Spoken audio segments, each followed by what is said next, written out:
Boys and girls, this is Mr. B, and I'm going to read you one of my favorites, Cindy Ellen, A Wild Western Cinderella, by Susan Lowell, illustrated by Jane Manning. And it's published by Scholastic Books.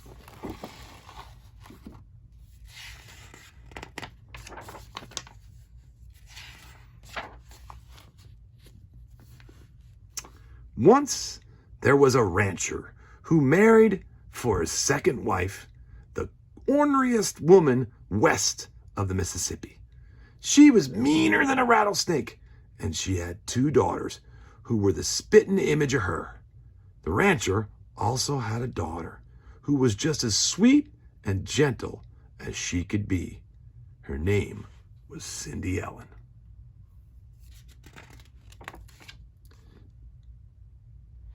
Cindy was a pretty good cowgirl, too.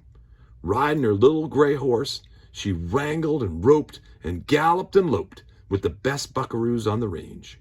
But as soon as the wedding was over, that snaky old stepmother began to pick on poor Cindy Ellen.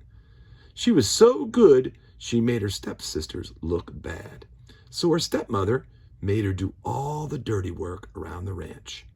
"Mend those fences, tend those cows," she would yell, "and shovel out that corral." The stepsisters never did a lick of work all day, but Cindy didn't dare complain to her daddy because his new wife wore the pants in the family. When her chores were done, the poor girl used to sit down and rest among the ashes and cinders at the edge of the fireplace. So her old stepsisters nicknamed her Cinderbottom. The younger sister called her Cinderella, but underneath her dirty old clothes, Cindy Ellen was still as pretty as a peach.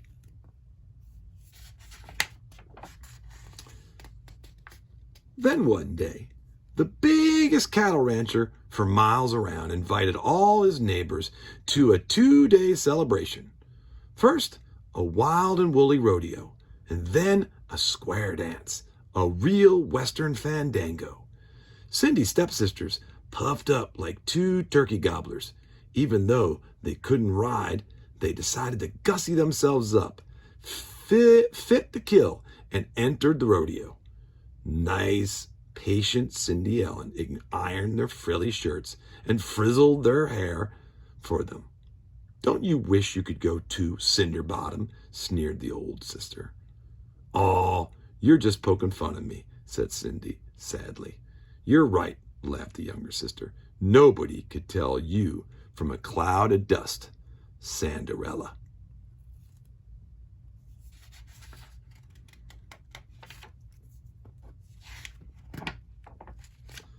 As soon as they were gone, poor Cindy Ellen broke down and cried. Then suddenly she heard a noise outside, almost like gunfire, but not quite. It wasn't a bang bang, it was more like a bing bing. And there stood a little old lady with a golden pistol still smoking in her hand. "Who are you?" gasped Cindy Ellen. "Say hello to your fairy godmother, Sugarfoot," the old lady said. She twirled the pistol, slapped it back into its holster, and took a good, hard look at Cindy.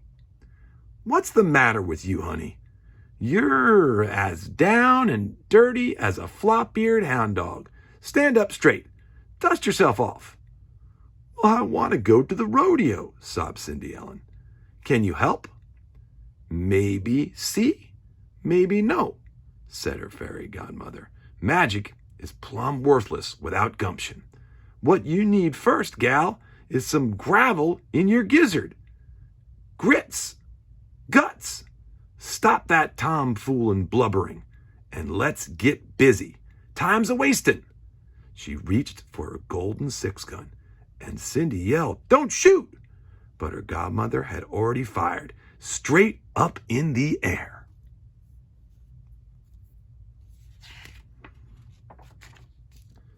Bing, bing! Glittery sparkles floated down from the sky and sprinkled Cindy all over with fairy dust.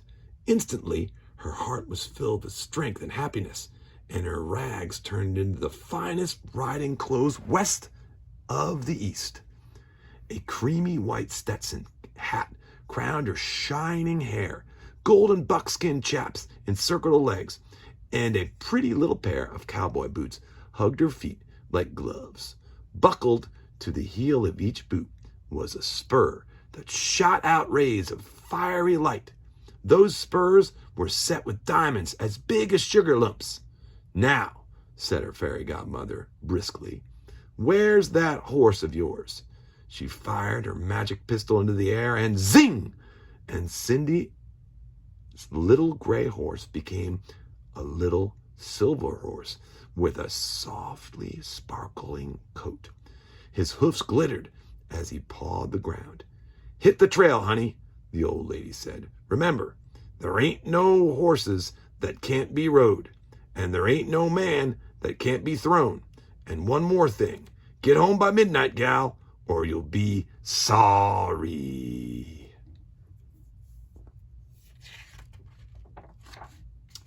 When Cindy Ellen pulled up at the rodeo, everyone turned and stared at the dazzling stranger on the silver horse. The rich rancher's son, a rodeo champion by the name of Joe Prince, came forward wearing the biggest belt buckle you'd ever saw, and swept his hat off his head. "Pleased to meet you, ma'am," he said. "Likewise," said Cindy. Just then, Cindy's older stepsister rode a bucking bronco into the arena, and before she could say "oopsie daisy," that cussy wrinked her spine, boiled over, and sent her chasing clouds way up in the sky. Then she bit the dust. Next came the second stepsister, but she couldn't ride a rail fence in a stiff breeze, and pretty soon she was eating gravel just like her sister. Cindy Ellen helped her stepsisters up and brushed them off, but they never even recognized her. Then she remembered her godmother's gift of gumption, and she gave Joe Prince a big daredevil grin. "My turn," said Cindy Ellen.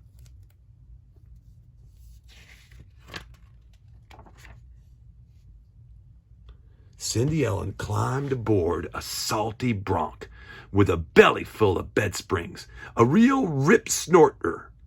She torched him with her diamond spurs, and first he tried a crow hop, and then he cat-backed, and he sunfished, and he windmilled, and he jackknifed, but Cindy stuck to that saddle like a postage stamp.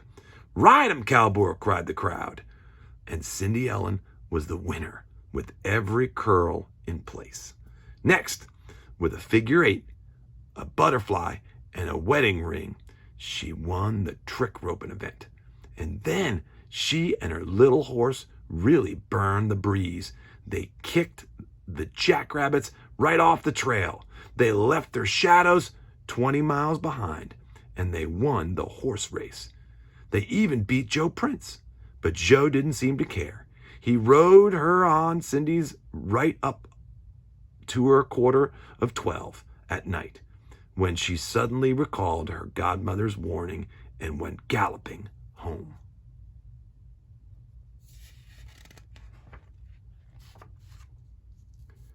By the time she got there, her fine duds had shriveled into sorry rags again, but she still had plenty of gumption. After a while, her stepsisters hobbled in, all stoved up from the rodeo. "Ha ha! You missed the champion cowgirl," the oldest sister jeered. "Nobody knows her name or where she disappeared to." "And that old Joe Prince is eating his heart out," said the younger one. "I bet she comes to the square dance tomorrow night," said Cindy, with her new daredevil grin. The next evening, her stepsisters got all dressed up like a sore thumb and strutted away to the dance, leaving Cindy and Ellen all alone, but not for long.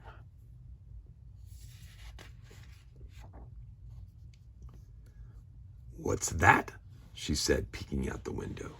It looks like a cross between a comet and a dust storm. It sounds like silver bells mixed with dynamite. Let's get cracking, Sweet Pea, shouted her fairy godmother. You're late. Rustle me up the biggest, dustiest, lumpiest squash you can find. And zingo! The squash became a stagecoach. Next, we check the trap line, said her godmother. Quick as a wink, she turned 6 cactus mice into 6 dappled horses, a fat pack rat, a stagecoach driver, and a rough, tough, horned toad into a stagecoach guard, riding shotgun beside the driver.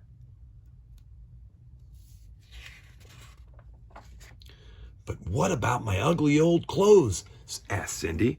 The old lady answered with a blast of fairy dust that melted into that dress that alone like the sun, the moon, and all stars together. The skirt floated over her petticoats as soft and as puffy as summer clouds. A rainbow of jewels glowed around Cindy Ellen's neck, and the little diamond spurs sparkled once more upon her boot heels. Thank you, ma'am, she cried. The fairy godmother blew the smoke from her pistols, holstered it, and dusted off her hands. Remember, Miss Cindy, pretty as a penny does, she said, magic can backfire. Midnight or bust. Cindy promised, and the stagecoach rumbled away. When Cindy Ellen arrived at the Cattle King Square Dance, the fiddlers were tuning up for the toe-tapping jamboree. Joe Prince reached for Cindy's hand, and instant he laid his eyes on her. Buckle on your partners, folks, he called, and tell 'em to hang on. Let's shake our hoofs like lightning until the early dawn. And Cindy answered, Hurry up, cowboy, don't be slow. Almonade left and do-si-do. Hand over hand and heel over heel, Joe and Cindy danced the daisy chain and the whirl away. The cursew and the grand sachet, they made their feet go wickety-whack. Swing 'em, boys, cried Cindy, and do it right. And Joe called back, swing those girls till the middle of the night.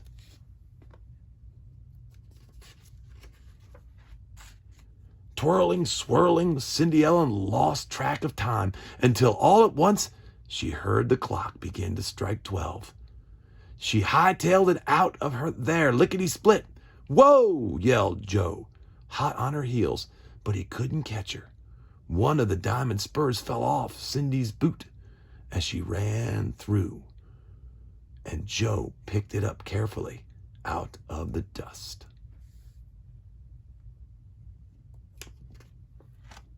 Meanwhile, back at the ranch, not a particle remained of Cindy's gorgeous outfit, except for the second diamond spur, which she tucked away in her hip pocket. Pretty soon, word got out that the champion cowgirl was a wanted woman. She left Joe Prince so lovelorn that he was tracking her throughout the territory, and he vowed to marry the horsewoman whose boot fit the little diamond spur. He tried it on many a foot, but not one could wear it.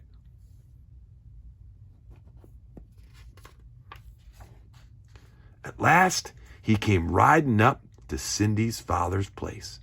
Go shovel out the stable, hissed the stepmother, and Cindy reluctantly obeyed.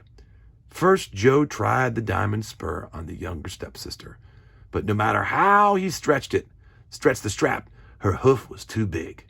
The older sister had crushed her feet into the little bitty boots, so just for an instant the spur almost fitted. But then her boot split open, and her toes popped out like puppies from a basket, and Joe Prince muttered, sorry, and headed for the door. My turn, said a voice that stopped him in his tracks. It was Cindy Ellen. And although her mean stepsisters almost died laughing, Joe let Cindy have her chance, fair and square. And when he put the diamond spur around her dirty little boot, it fit perfectly. Then she pulled out the second diamond spur and buckled it onto their other boot. And at that very moment, Cindy's little horse gave a whinny, and everyone heard a noise like...